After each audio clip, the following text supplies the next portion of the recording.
From Frisbee golf to ultimate Frisbee, Frisbees have been a huge part of American families and households for many years. But, do we actually know what goes into a Frisbee throw? Today we will be discussing the physics behind different types of Frisbees and which one is the best Frisbee for American consumers. In a way, a Frisbee is a lot like an airplane. When it is thrown, it goes through something called the Bernoulli principle. The Bernoulli principle states when a fluid's velocity increases, its pressure decreases. There is less pressure on top of the Frisbee and more pressure underneath it, causing the Frisbee to rise. The reason for the rim on a Frisbee is to create an airfoil under the Frisbee with a deep curvature. When the Frisbee is thrown, the edge of it contacts the air. This helps the Frisbee to lift. To calculate the lift force, we use this equation, L equals half PV square times A times C. The little p stands for density, V stands for velocity, A stands for area of the disc, and C stands for the drag coefficient. The velocity of the average Frisbee thrown is 14 meters per second. The average density of air is 1.275 kilograms per meters cubed. The area of the purple Frisbee that we have is 0.18 meters, and the average drag coefficient is 0.22, meaning that an accurate lift force would be 22.491 kilogram meters per second squared. Frisbees are symmetrical, a perfect circle. This perfect circle will help keep the Frisbee stable. Another thing that keeps the Frisbee stable is how many spins there are. In short, a good Frisbee throw is all in the wrist. The more you flick your wrist, the more the Frisbee will spin and the more stable it will be when it flies. When you throw a Frisbee and you want it to stay low but stable, make sure you throw it with a downward angle. Or, if you want it to go much higher, throw it with an upward angle. This will make it fly higher, but it also causes much more pressure underneath the Frisbee, making it just sort of hover in one spot before it falls. When a Frisbee is either caught or falls, you can see that it will be spinning with almost the same angular velocity that it was thrown with. Alright, so these are our Frisbees we got here. You looking at this, Bo? I see it. Check it out. Got a big white one, quite heavier than the other ones.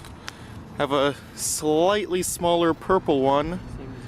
Same design basically. However, there's no upward thing right there. So look at that. However, go air defense.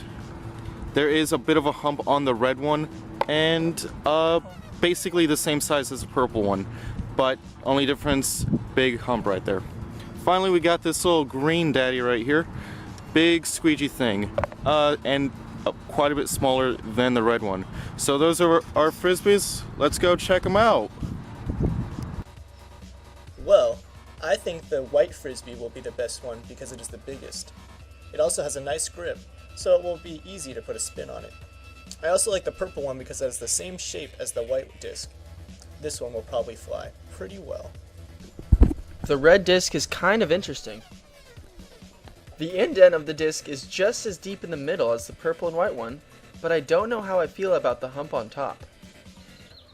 It may help because the pressure could build up easier with the hump in the Frisbee, but the indent is no bigger than the purple disc. There's the hump, but in theory, this may make the Frisbee fly a shorter distance. With the shape of this Frisbee, it could cause an obstacle for speed. Quiet on the set, please. The green Frisbee can be either the best or the worst Frisbee we have. It is completely flat, so it will decrease the angular momentum. Since it is flat, there might not be the pressure buildup that the other discs have.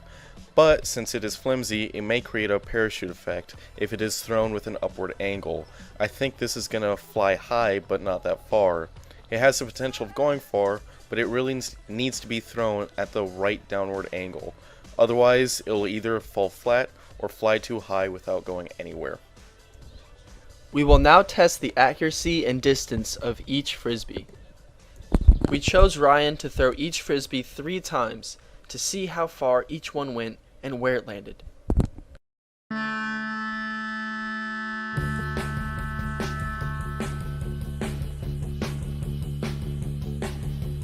No, no, no, no, no.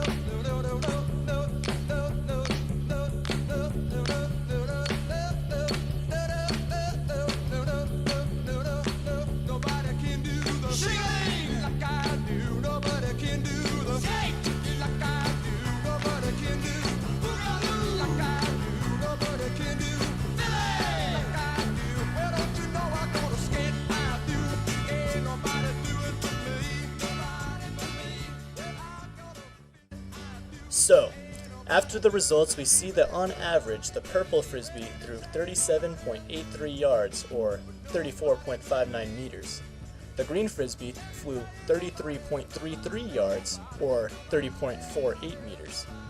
The red Frisbee flew 33.33 yards, or 30.48 meters, and the white Frisbee flew 35 yards, or 32 meters. Overall, the purple Frisbee traveled the farthest, with the white Frisbee coming in at second, and the red and green Frisbees tied for third. All right, everyone, congratulate the purple Frisbee. All right, that's enough. All right, so we were right on our hypothesis that the shape of the purple and white discs would help them out, and the red disc was not able to travel as far and was last place 2 out of the 3 times.